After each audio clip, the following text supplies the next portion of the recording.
Listo. Bueno, muy buenos días.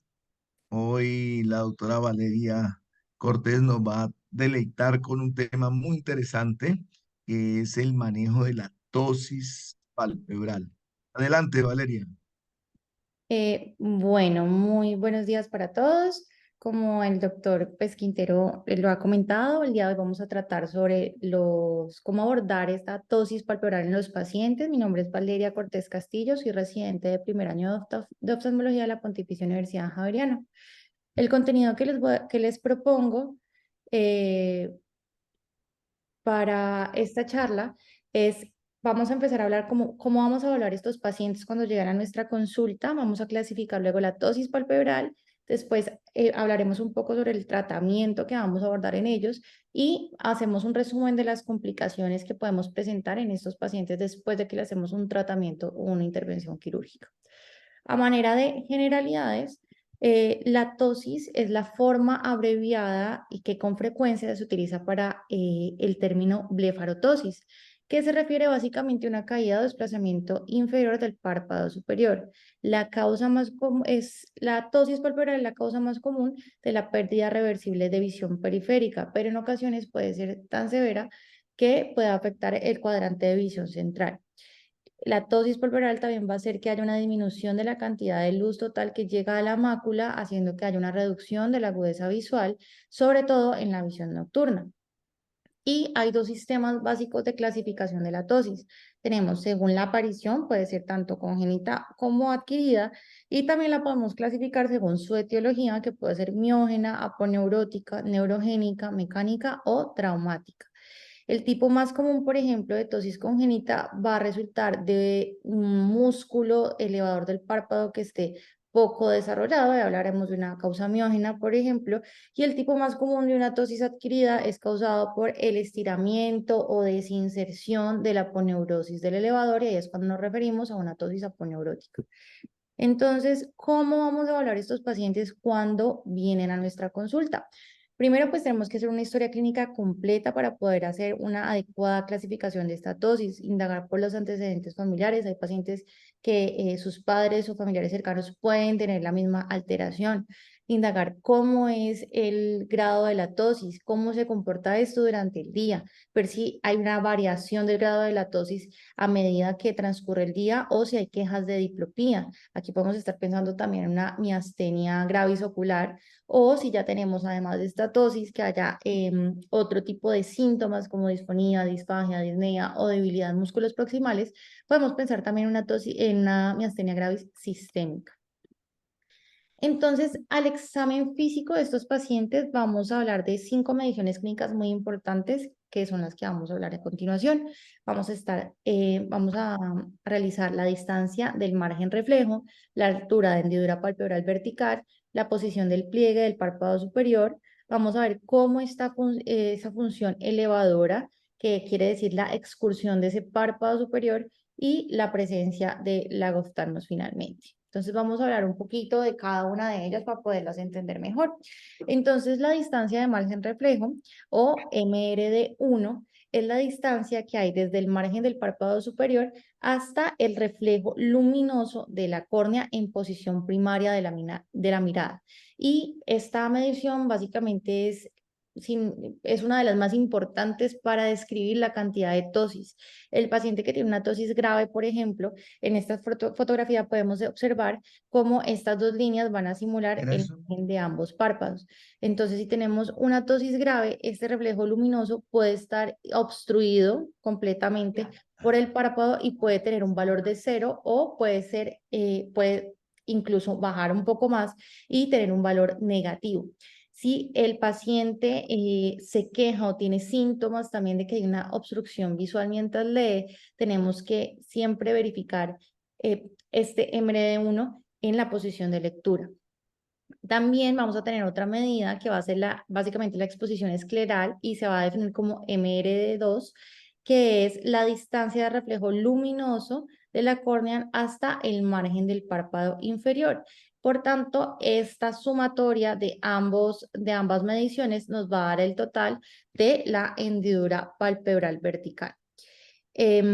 Estos valores de MRD1, que es la exposición desde el reflejo corneal hasta el borde del margen del párpado superior, va a ser mayor a 3 milímetros aproximadamente, entre 3 y 4 milímetros, y el MRD2 va a tener un valor aproximado de 5 milímetros. Seguimos entonces con la hendidura palpebral vertical.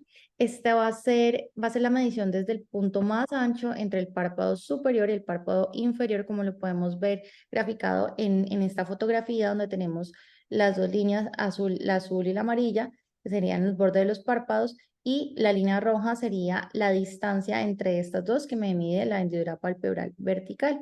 Esta medición se debe de hacer en el paciente fijo en un objeto en la distancia en la mirada primaria. Aproximadamente va a tener un valor de 9 a 11 milímetros. Vamos a ver también cómo está ese pliegue palpebral superior y básicamente se mide desde la distancia del pliegue, que sería el que estamos señalando acá, superior hasta el margen del párpado. Debido a que la inserción de las fibras del músculo, como recordamos la anatomía que vimos en la primera charla, esta fibra del músculo del elevador se va a confluir también con la piel, haciendo que haya una formación de este pliegue. Entonces recordemos que viene la piel, el músculo orbicular, el septo orbitario, y ya tenemos los retractores del párpado superior, que va a ser el elevador del párpado, y bueno, los demás que ya los vamos a hablar, pero sobre todo este junto con el ligamento de Wintal nos van a mostrar si va a desarrollar este pliegue palpebral superior. Vamos a tener que van a haber unos pliegues que van a ser altos, duplicados o pueden ser asimétricos, y esto nos puede indicar que hay una posición anormal de esta aponeurosis del elevador. En el paciente que es occidental típico, el pliegue del elevador va a estar superior va a estar aproximadamente a 8 o 9 milímetros en los hombres y en las mujeres de 9 a 11 milímetros. Y este pliegue vamos a encontrarlo que va a estar más elevado en pacientes que tienen estatosis involutiva, pues que es con el pasar de los años, estatosis adquirida, y suele ser superficial o ausente en pacientes con tosis congénita. Ay. Vamos entonces a mirar luego la función elevadora. Y la función elevadora se va a determinar, como les comentaba, en la excursión de ese párpado superior. Es decir, este párpado, cuánto nos da desde la infraducción hasta la subducción, desde la mirada hacia abajo hacia arriba. Vamos a mirar cómo es esta función del elevador del párpado. Y esto lo debemos hacer siempre bloqueando el músculo frontal y con la cabeza en el plano, pues en la posición primaria de la mirada, porque si no se anula este músculo, va a hacer que podamos sobreestimar la función del elevador y esto nos altere el plan de tratamiento. El bloqueo del músculo frontal se puede hacer de manera digital y así podemos tomar la medida. Aproximadamente la función elevadora del músculo elevador del párpado superior va a ser de 13 a 16 milímetros. Y por último, en estas 5 mediciones vamos a determinar si hay presencia de lago oftalmos, y si está presente tenemos que medir el espacio entre los párpados en milímetros, como lo podemos observar en esta fotografía, y mirar también si hay una mala calidad o mala cantidad de lágrima, porque esto nos puede predisponer a pacientes a ciertas complicaciones como el ojo seco o una queratitis por exposición después de hacer una reparación de tosis. Entonces aquí tenemos un breve esquema de lo que podríamos hacer cuando tengamos estos pacientes. Aquí se está simulando un paciente que tiene una tosis palpebral izquierda y vemos cómo se le da un valor a cada uno de estos índices pues, que les acabo de mencionar. Entonces, por ejemplo, aquí tenemos una distancia de margen reflejo en el párpado derecho normal, que va a ser en +4, y vemos que hay una diferencia de +2 en el párpado izquierdo. Vemos que la fisura o la hendidura palpebral vertical en el párpado izquierdo es menor de 7.5 en comparación al derecho, que va a ser de 9.5, y miramos también la posición del pliegue palpebral superior, que va a ser más alto, más elevado en el párpado izquierdo, en el ojo izquierdo, que en el ojo derecho. Miramos la función del elevador, vemos que básicamente está conservada en ambos, y esto es importante porque también nos va a hacer pensar en qué intervención quirúrgica va a ser más apropiada para el paciente, y ver la presencia de lagoftalmos, que en este ejemplo no hay en ninguno de los dos párpados, de los dos ojitos. Como consideraciones adicionales, este examen físico también tiene que, o sea, siempre verificar la posición de la cabeza, si el paciente está elevando el mentón, cómo está en la posición de las cejas, si el paciente me está compensando, el paciente cómo está frente a la mirada hacia arriba. Y estas características también me van a ayudar a ver cómo está esa tosis respecto a los síntomas que comenta el paciente.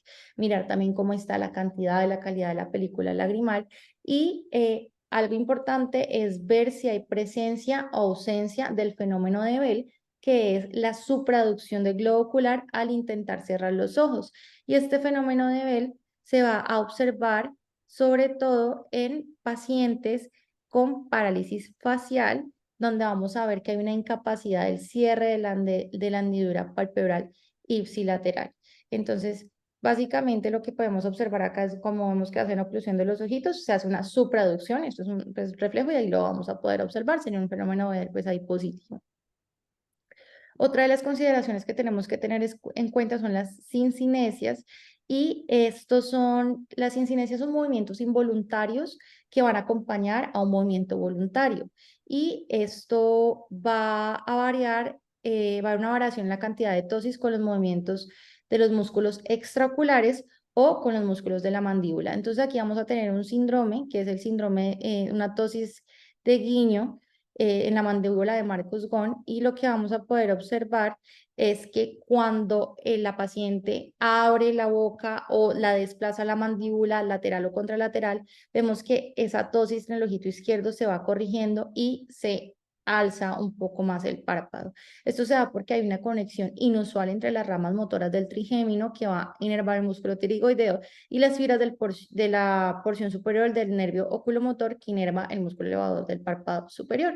Entonces, tenemos que tener en cuenta todo esto porque si entramos a operar de uno a los pacientes sin entender realmente qué es lo que está pasando, pues luego vamos a poder tener complicaciones y no vamos a solucionar el problema por el cual el paciente consulta. Entonces, con todo esto tenemos que hablar también la mirada hacia abajo, cómo está el paciente, cómo está la tosis y hacer la comparativa con ambos ojitos cuando tenemos la mirada hacia abajo, porque en una tosis congénita vamos a ver que va a ser más alto el párpado tósico que el que está normal contralateral y en una tosis adquirida podemos ver que el párpado tósico va a permanecer igual en todas las posiciones de la mirada. Tenemos que hablar también el error refractivo en todos los casos, entonces congénita o infantil sobre todo, para identificar y tratar la ambliopía. Vamos a tener pacientes con ambliopía en el 20% de los pacientes que tienen una tosis congénita. Tenemos que mirar también la función de los músculos extraoculares y las pupilas, porque pues también puede estar asociado a diversas condiciones congénitas o adquiridas. Y también importante ver los campos visuales, porque aquí vamos a determinar cuando tenemos una tosis que puede ser corregida, o sea, que pasa como una tosis funcional versus una tosis cosmética. Otra de las cosas sumamente importantes para la evaluación de estos pacientes con tosis va a ser la ley de Herring.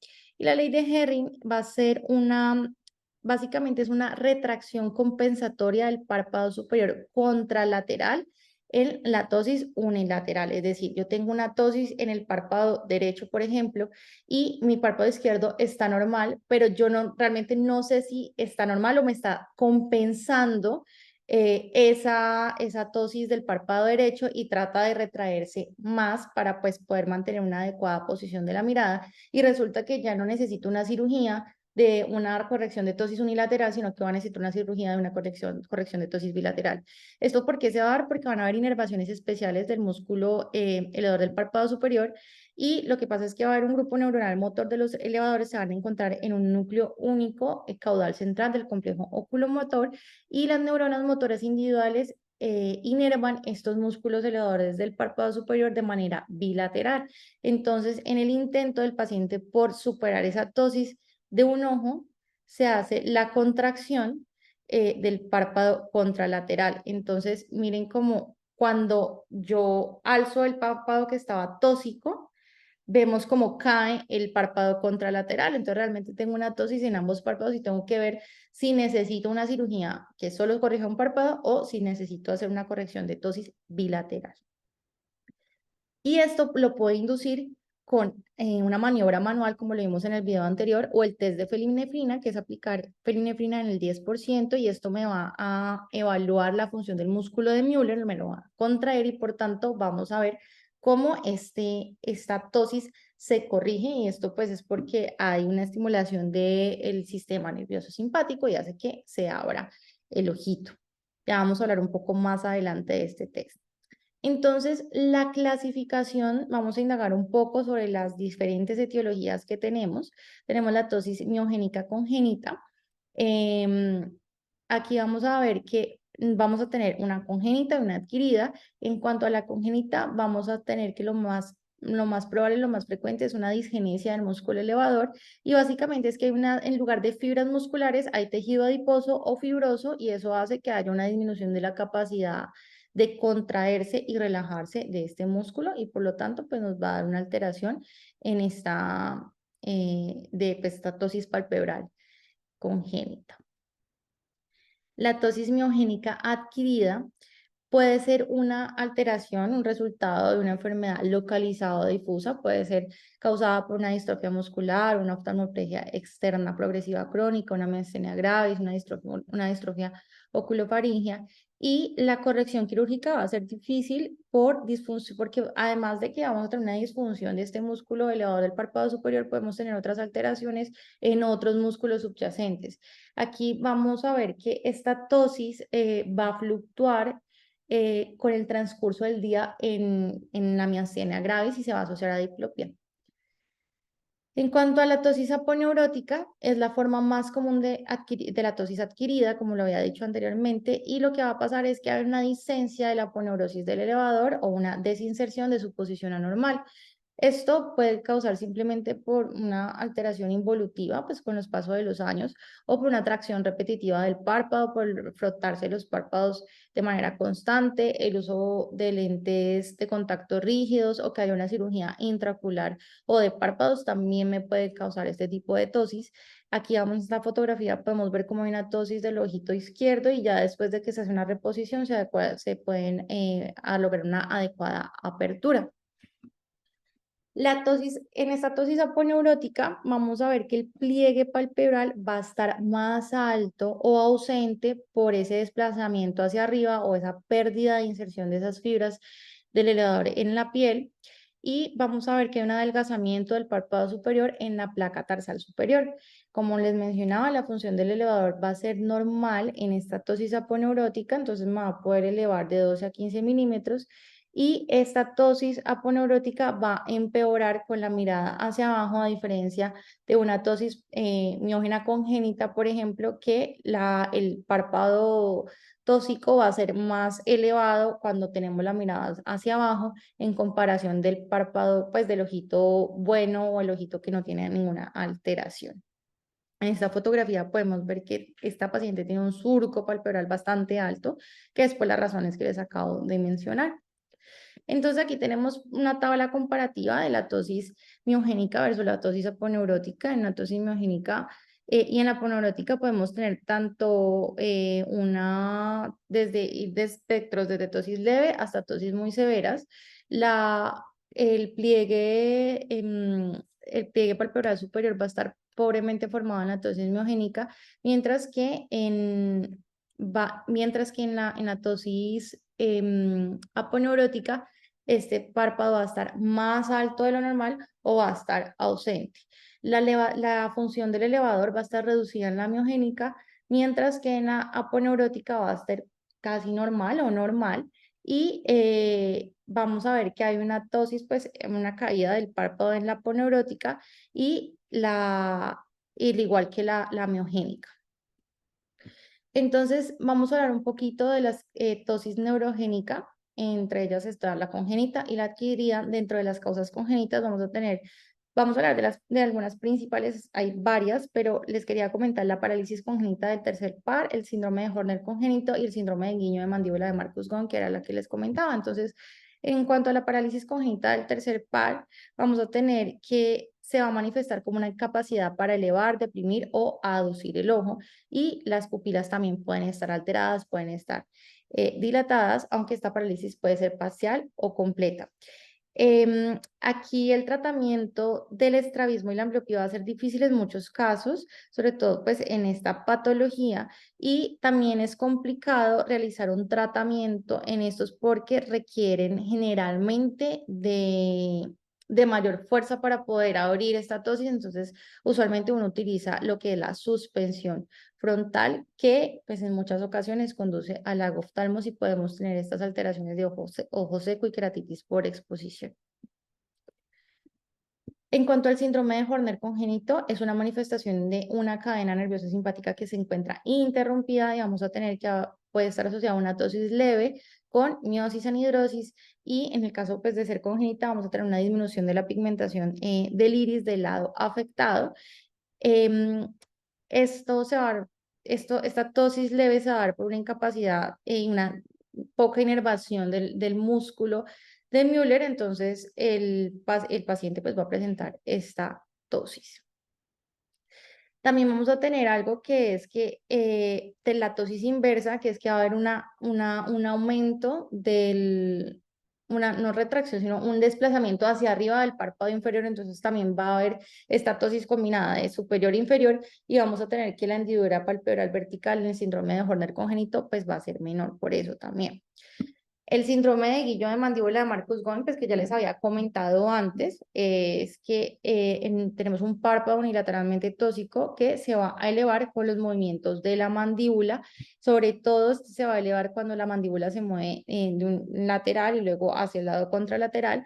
Y esto lo notan mucho las mamás cuando el bebé se está alimentando, lo están amamantando. Y esto se da más que todo pues por conexiones aberrantes entre la división motora del trigémino con el tercer par craneal. Ahora, la tosis neurogénica adquirida, lo mismo, parálisis adquirida del tercer par, síndrome de Horner adquirido, y pues aquí viene una patología importante que es la miastenia gravis. Tenemos muchas otras, pero pues estas son como las tres que quería traer como a colación. Y sobre todo profundizar en la parálisis adquirida del tercer par. En el síndrome de Horner adquirido va a haber lo mismo, una interrupción de esta cadena simpática que nos va a producir tosis, miosis, anhidrosis, y es una tosis leve por esta alteración del músculo de Müller. Vamos a hacer énfasis entonces en la parálisis del tercer par adquirido, y aquí lo que tenemos que hacer es que tenemos que definir la causa de esta parálisis, y podemos tener que puede ser isquémica o compresiva y están asociados a otras patologías como la diabetes, hipertensión o la enfermedad aterosclerótica. En cuanto a la clínica, en las parálisis que son isquémicas, generalmente no incluyen anomalías pupilares, están acompañados de dolor y pueden resolverse autolimitadamente en 3 meses. Entonces, lo que mencionaban es que si tengo una parálisis del tercer par sin compromiso pupilar que no resuelve espontáneamente en este rango de 3 máximo hasta 6 meses, ahí yo tengo que hacer estudios adicionales para ver si tengo una lesión compresiva que me esté alterando ese tercer par. Y si tengo un tercer par con compromiso pupilar, aquí sí yo voy a entrar inmediatamente a hacer estudios, sobre todo en neuroimagen, para descartar una lesión neoplásica o un aneurisma compresivo. La corrección de esta tosis, dependiendo pues de cómo está la función de los elevadores, que pues si no ha resuelto puede requerir una suspensión frontal, y uno la realiza cuando el paciente con la cirugía de estrabismo le permite tener una visión binocular y buena, porque cuando yo corrija eso, ya el paciente que antes no lo notaba lo va a notar y pues va a ser un problema para él. Dentro de estas etiologías que les había mencionado, pues está la miastenia gravis, que es un trastorno autoinmune donde los anticuerpos van a atacar a los receptores de acetilcolina en la unión neuromuscular. Y bueno, importante saber que el 10% de los pacientes con miastenia gravis generalizada van a tener un timo más asociado, por eso hay que pedir un TAC de tórax siempre. Y las manifestaciones tempranas generalmente son oftalmológicas y se van a dar como una tosis y una diplopía. En la miastenia gravis ocular vamos a tener que el grado de la tosis va a variar durante el transcurso del día, y pues vamos a tener la diplopía asociada. En cuanto a los laboratorios, importante tener los anticuerpos antirreceptor acetilcolina, y vamos a tener varias pruebas que nos van a inducir como una inhibición de esta acetilcolina esterasa. Entonces, con la aplicación de cloruro de hidrofonio, vamos a tener esta inhibición de la acetilcolinesterasa. Con la prueba del hielo, pongo hielo localizado y por este aumento de la transmisión y va a haber una disminución de la actividad de esta acetilcolinesterasa. Entonces vamos a ver que hay una mejoría, entonces nos puede indicar que el paciente puede estar teniendo una miastenia gravis. Aquí en el tratamiento de la miastenia para la corrección de esta tosis, tenemos que dilatarlo hasta que tengamos un manejo médico óptimo y ya después empezamos con toda esta parte de oculoplastia para mejorar la tosis palpebral. En cuanto a las tosis mecánicas, es una condición en la que el párpado va a caer por simplemente peso, ya sea porque hay una masa, porque hay alguna lesión que desplaza mecánicamente ese párpado a nivel inferior. Entonces, entre las causas podemos tener tanto anomalías congénitas como las adquiridas. Dentro de las congénitas tenemos el neurofibroma plexiforme, mangiomas, entre otros. Y las adquiridas podemos tener también neoplasias o chalacios que me van a hacer que se me genere una tosis secundario a esto. Las tosis traumáticas, podemos tener también un trauma en la aponeurosis o en el músculo elevador del párpado superior y puede ser tanto una tosis miogénica, aponeurótica, neurogénica o mecánica, dependiendo de la profundidad o el impacto del trauma. Cuando yo tengo laceraciones y yo veo que hay una exposición de la grasa preaponeurótica, esto me va a indicar que hay una sección del tabique orbitario y por tanto puedo tener un posible daño a la aponeurosis del elevador. Entonces, cuando tengo esto, lo que uno hace es explorar tanto la aponeurosis como el elevador, el músculo elevador del párpado superior, y esto puede resolverse espontáneamente. Entonces, lo que generalmente se hace es, bueno, se explora a ver si está dañado o no, y se observa por 6 meses antes de pensar en un procedimiento quirúrgico. Tenemos también lo que es la pseudotosis, que tenemos que diferenciarla de la tosis verdadera. Y esto se va a dar por múltiples simuladores y esto sí lo hemos visto bastante también en la consulta con el doctor Quintero, que el paciente puede tener una hipertropia del ojito un poquito subido, un enoftalmos, puede tener otras alteraciones, por ejemplo, que haya un defecto en el pliegue del párpado superior, que me simulen que haya una tosis, pero realmente no es una tosis, sino que tenemos otras alteraciones que me la simulan.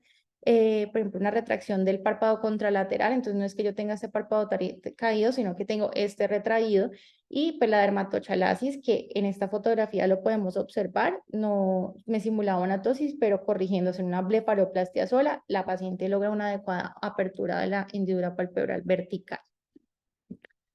Bueno, entonces en cuanto al tratamiento, es importante que el cirujano tenga una conversación adecuada preoperatoria con el paciente, ya teniendo todo este panorama, entendiendo todas estas medidas, entendiendo cuál es la causa de la tosis y lo que podría pasar, las posibles complicaciones, los riesgos, los beneficios y pues las alternativas de tratamiento antes de intervenirlo.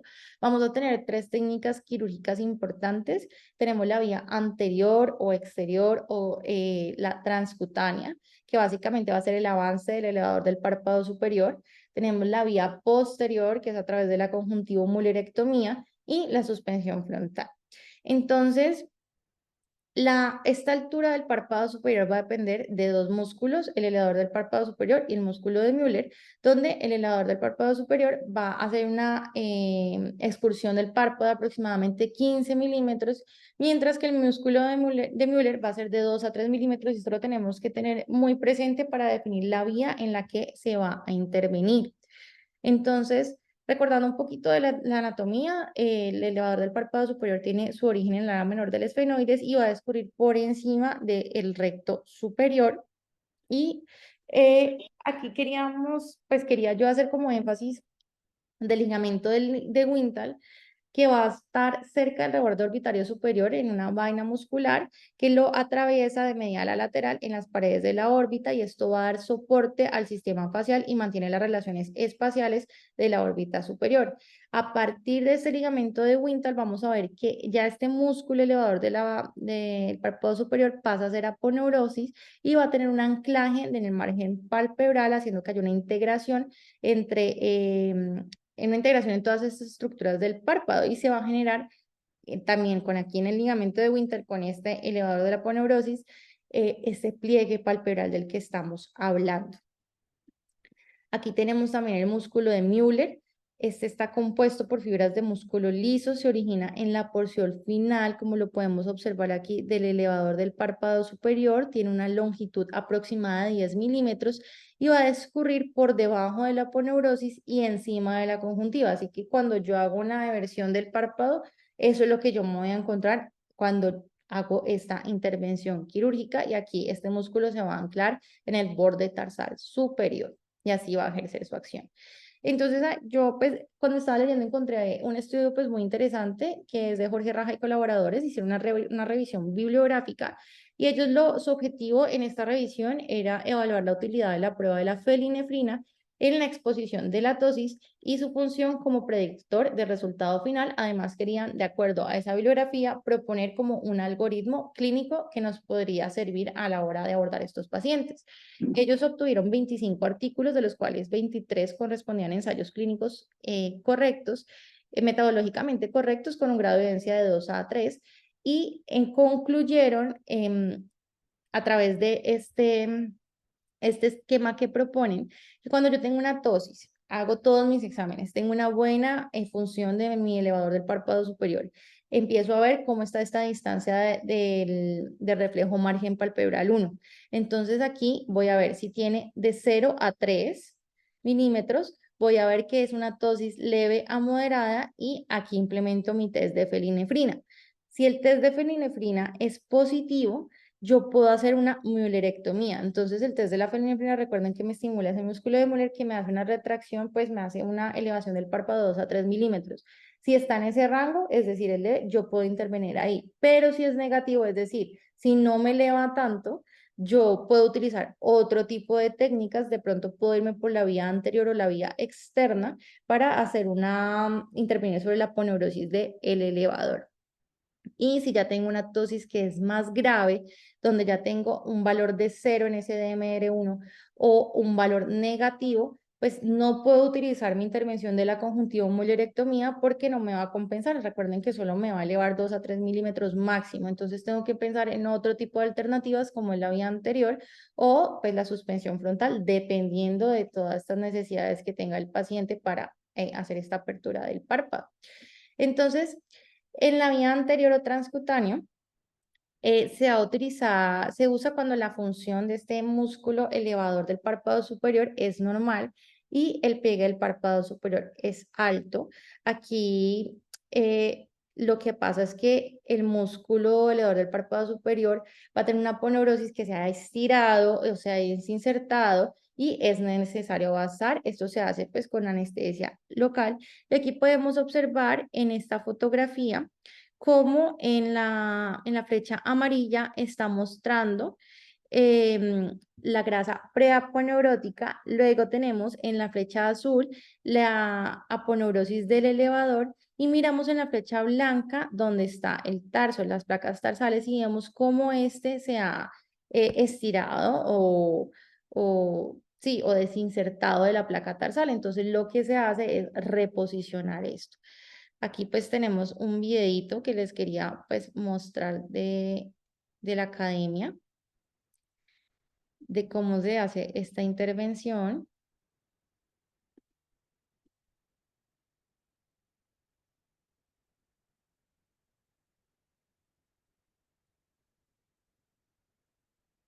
Ay, se escucha. Pero bueno, entonces se hace una intervención por vía anterior, una incisión, se empiezan a disecar todos los planos. Recordemos que estamos piel, músculo orbicular, luego vamos a llegar al septum orbitario, pues ahí están disecando todavía el orbicular. Llegan a la grasa preaponeurótica, entonces es como su punto de referencia. Y luego se puede observar cómo pues esta aponeurosis del elevador está completamente pues desinsertada. Ya vamos a ver más adelante. Se dice cambian como los planos, ahí encuentran la placa tarsal. Ajá, y entonces luego lo que van a hacer es hacer una corrección de eso para avanzarla y pues tener una mejor fijación de esta misma y así hacer que se corrija esta tosis.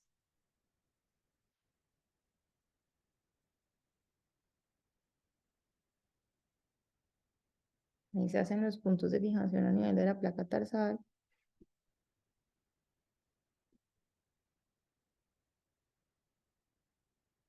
se vierte para ver pues que todo esté adecuadamente posicionado.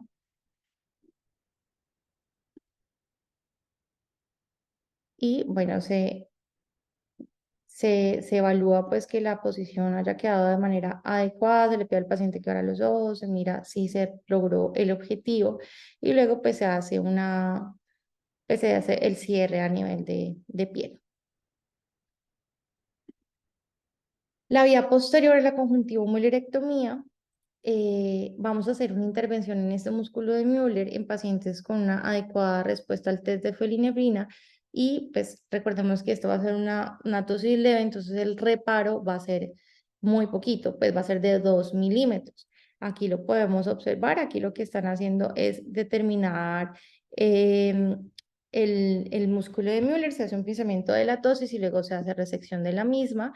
Este videito aquí no me reproduce, ya al final se los voy a reproducir directamente pues de YouTube, pero entonces para continuar con la suspensión frontal, este se utiliza el músculo frontal para elevar directamente el párpado y despejar el eje visual y está indicado cuando definitivamente yo no tengo función de este músculo de elevador del párpado superior, es deficiente, muy deficiente o ausente. Entonces el párpado se va a suspender directamente el músculo frontal para que el movimiento de las cejas se transmita a través del párpado y así pues podamos tener una adecuada apertura de la hendidura palpebral. Como materiales se utiliza la fascia lata y materiales sintéticos como varillas de silicona. La fascia lata pues ha venido en desuso porque necesita otra intervención adicional, mientras que con los materiales sintéticos como las varillas de silicona pues puede hacer una fijación en una misma cirugía. Entonces lo que se hace es hacer 3 puntos de, pues, de incisión como para reposicionar este párpado. Se implementan las varillas en la parte nasal y temporal de la ceja y luego se anudan a una parte central de la misma que también ya vamos a ver en este video, cortesía también pues del doctor Quintero. Recording.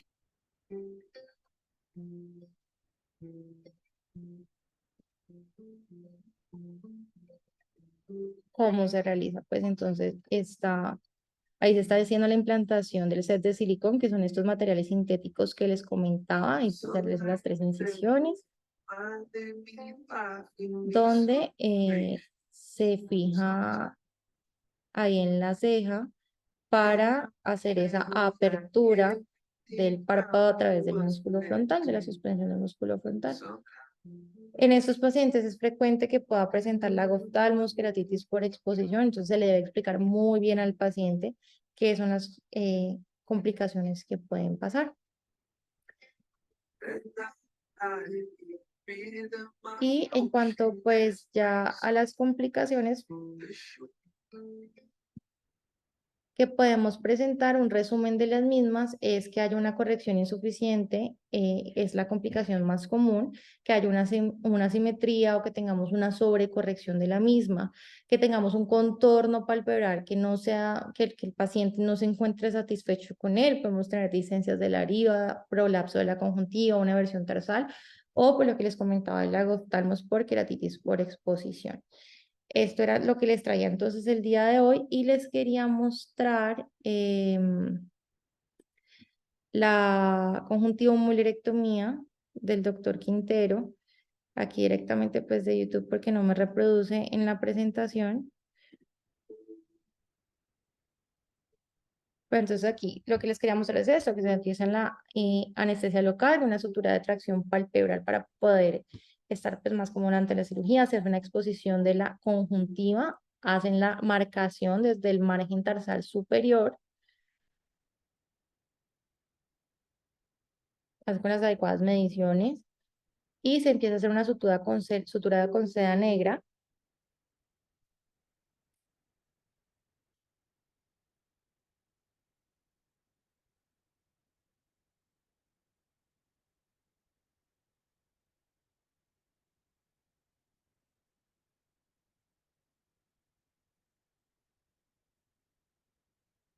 Ya se hace una tracción de la misma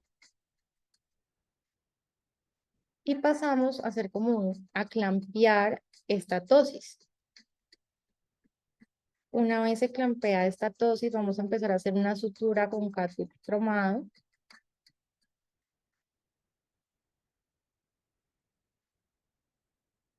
Por toda pues esta tosis que previamente se ha clampeado y luego vamos a proceder a hacer la resección de la misma.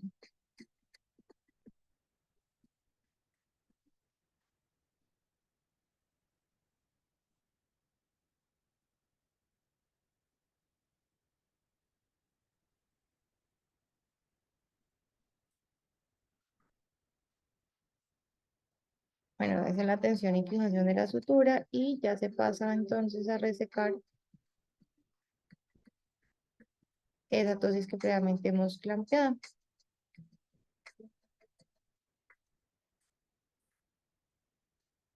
Se reseca entonces este tejido.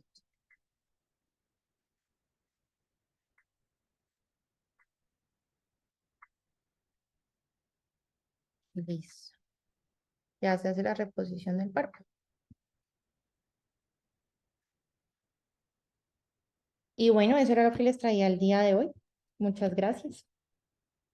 Muy bien, vale, súper chévere. Tenía una pregunta para todos. A ver quién me la va a responder. Tengo un paciente de 40 años que consulta por una caída del párpado superior de reciente aparición. Él dice que más o menos 3, 4 meses, pero indagando al paciente en la historia, nos informa de que se cayó y se golpeó el rostro hace más o menos 4 meses. ¿Cuál es la conducta a seguir con esa tosis palpebral leve que tiene el paciente? Pues yo creo que de pronto fue porque tuvo una desinserción de la aponeurosis del elevador. Primero mirar cómo está la función, si tiene respuesta a la fenilefrina, y con eso se podría evaluar, porque si es una tosis leve, uno podría hacer una conjuntivomolerectomía o un avanzamiento de la aponeurosis del elevador. Yo creo que depende del grado de tosis. O sea, dijo leve, ¿cierto? O sea, Sí, que sí, menor de 2 leve. menor de 2 milímetros. Ok. Sí, sí, pequeñita. Sí, exacto. Y si tiene buena función del elevador, pues se podría hacer una conjuntivomolerectomía. Pues lo más probable es que de pronto sí esté desinsertada la aponeurosis del elevador. Entonces, pues uno podría utilizar cualquiera de esas dos, pienso yo. Quién más refuta a Natalia? Pues Doc, yo no estoy segura, pero digamos que yo creo que leí en alguna vez que uno debe esperar aproximadamente 6 meses después del trauma para definir el grado Ajá, de bueno, sí. tosis y una vez, pues, porque esta puede cambiar. Entonces, una vez ya a los 6 meses después del trauma, ya se decide si el paciente sí es quirúrgico o no y qué técnica utilizar. Perfecto. Ángela, ¿alguno más? Jesús, Federico, Camila, ¿algún comentario? Paul, No, que estaba pensando lo mismo que estaba diciendo ahorita Angelita, de esperar al menos unos 6 meses. ok. Bueno, importante, este mensaje es para que cuando tengamos dosis adquiridas, hagamos una muy buena historia y estos pacientes no se pueden operar inmediatamente. Ujú, Estos pacientes se les debe hacer una evolución. Y si hay un antecedente de trauma, importantísimo esperar. Casi siempre se resuelven solitas sin ningún tipo de intervención. Tomarle fotografías, por favor, cuando estén ante un paciente con una tosis palpebral. Tómenle fotografía en todas las posiciones, mirando abajo, mirando arriba, bloqueando el frontal, porque pues estos pacientes se les modifica la tosis, entonces es muy importante tener eso en cuenta. Entonces, el primer mensaje que quería era ante pacientes con tosis palpebrales adquiridas, y en este caso que les ponía un antecedente de trauma, no operar al paciente, sino esperar. Bueno, tenía otra pregunta. Si tengo un paciente que está con una tosis palpebral congénita, ya le he hecho el diagnóstico. ¿Cuál es la conducta a seguir quirúrgica en este paciente? ¿Cuál es la técnica quirúrgica, Jesús o Valentín? ¿Cuál es la conducta quirúrgica ante un paciente que está con una tosis palpebral congénita. ¿Qué evalúo y cuál es la indicación?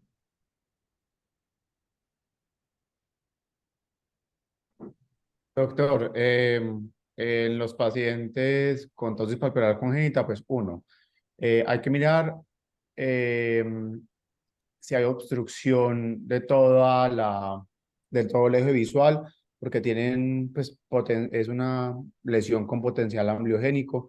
Entonces, en caso de que sea así, hay que llevarlo de manera inmediata a cirugía, si no se puede esperar, y se puede esperar entre más grande mejor. O sea, entre más grande uno opere un niño, pues mejores son los resultados teóricos, siempre y cuando el eje visual esté despejado. Y si no lo está, la opción quirúrgica de ellos es la suspensión frontal. Muy claro, Jesús, perfecto. Entonces, cuando tengan ustedes pacientes con compromiso del eje visual, hay que operar ese bebé chiquito. O sea, no se puede esperar porque hay un compromiso del eje visual, se está desarrollando la visión y hay que despejar el eje visual, hacer una cirugía de suspensión frontal. Está indicada la suspensión frontal en estos casos. Entonces, si es un niño que no hay compromiso del eje visual, compensa con la mirada, compensa con la posición de la cabeza, pues uno le da un poquito de espera. Pero muy importante el control, nuevamente, fotográfico de estos pacientes. Otra pregunta va para Ángela o Valentín.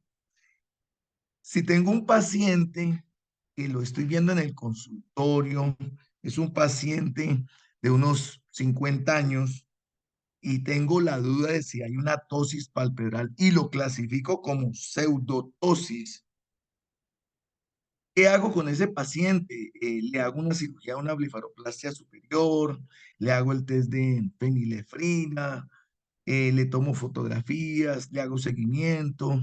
Entonces, ¿qué evaluamos en la pseudotosis?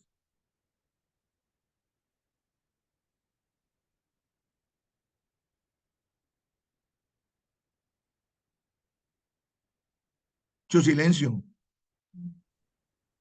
Doc, pues como todo lo que usted ha dicho pues previamente, se tienen que, importantísimo, pues tomar las fotografías, valorar bien al paciente, hacer también el test de felinefrina, pero mirar sobre todo también como esa posición primaria de la mirada, cómo está, que no vaya a tener un pequeño estrabismo o algo que nos esté simulando también esta tosis que nos ha pasado bastante en el consultorio y a veces hay que tomarle medidas de ortóptica, o sea, mandar la ortóptica para toma de medidas, ver pues también si tenemos una dermatochalasis importante y ver si cómo están las funciones de estos elevadores del párpado. Y así pues ya puedes determinar si realmente esta pseudotosis es por una dermatochalasis o es porque tengo un pequeño estrabismo que me está haciendo esto o por el contrario tengo una retracción del párpado contralateral.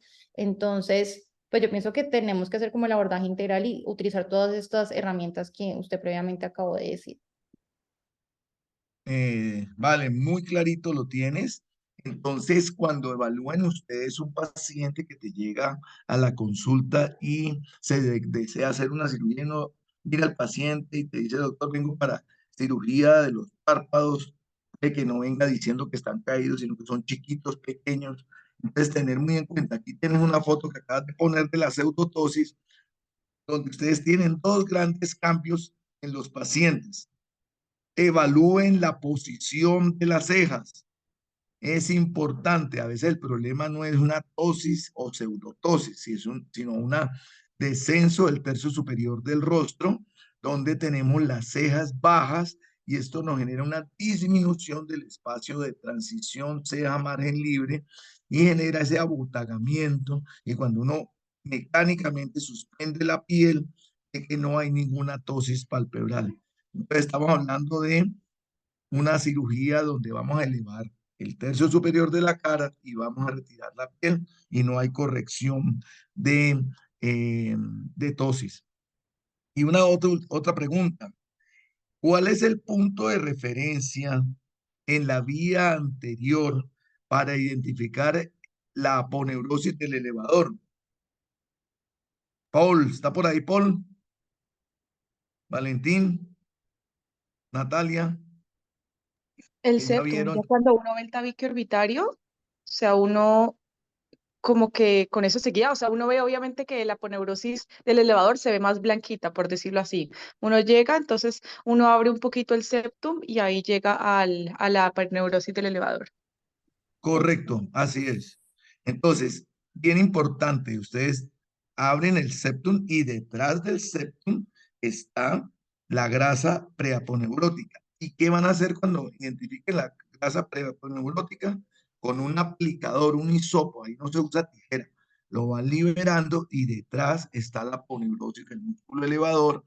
Es muy frecuente que uno no lo encuentre porque en la tosis adquirida, la desinserción es muy frecuente, entonces uno encuentra que eso está retraído. Entonces ahí simplemente es identificar la posición del elevador, fijarla al tarso y se corrige inmediatamente el paciente. ¿Y qué debemos hacer en sala de cirugía? Que recuerden que hacemos siempre que tenemos una corrección de tosis. ¿Qué hacemos? Ya pusimos los puntos de una fijación anterior. ¿Qué hacemos en sala de cirugía con el paciente despierto? Sentar y verificar la posición que esté simétrica, pues lo más Perfecto. simétrico posible. Perfecto, no se olviden de sentar al paciente. Todo paciente de tosis, por favor, sentarlo después de que ya hemos hecho la fijación para verificar la altura. Entonces, si vemos que nos falta, pues avanzamos más. Si vemos que hemos hipercorrido, soltamos un poco ese punto.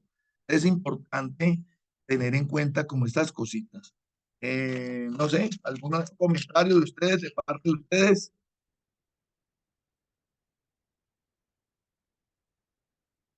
Por mi parte, no, Doc. Doc, Bueno, cuéntame, eh, yo os iba a decir algo. cuéntame, Hace poco Jesús.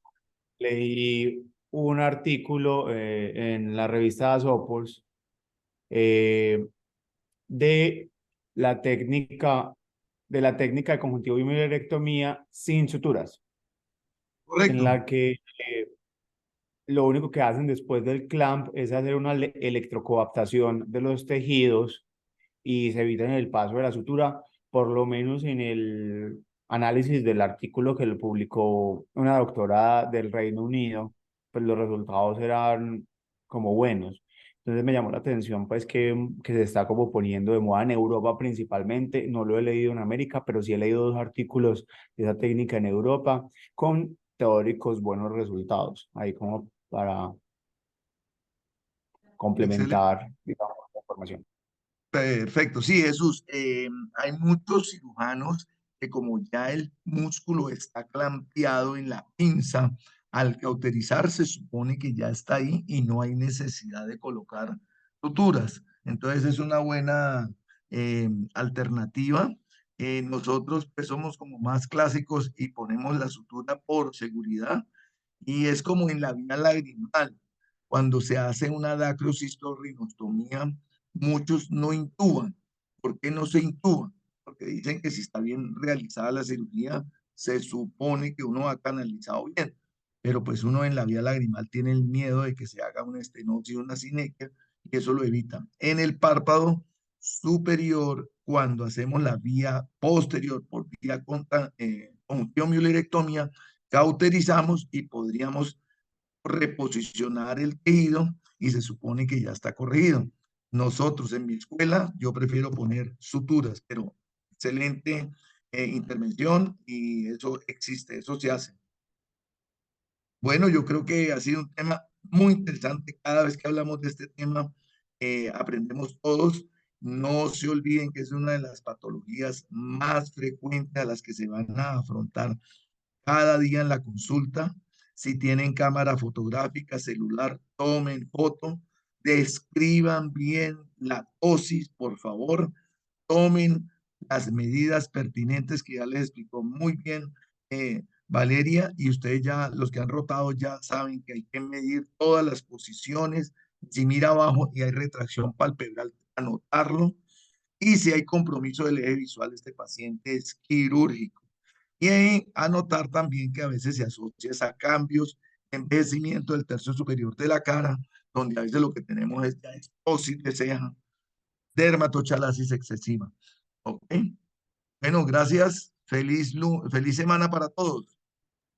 Muchas gracias. Gracias, Vale, gracias, doctor Quintero. Chao. Chao.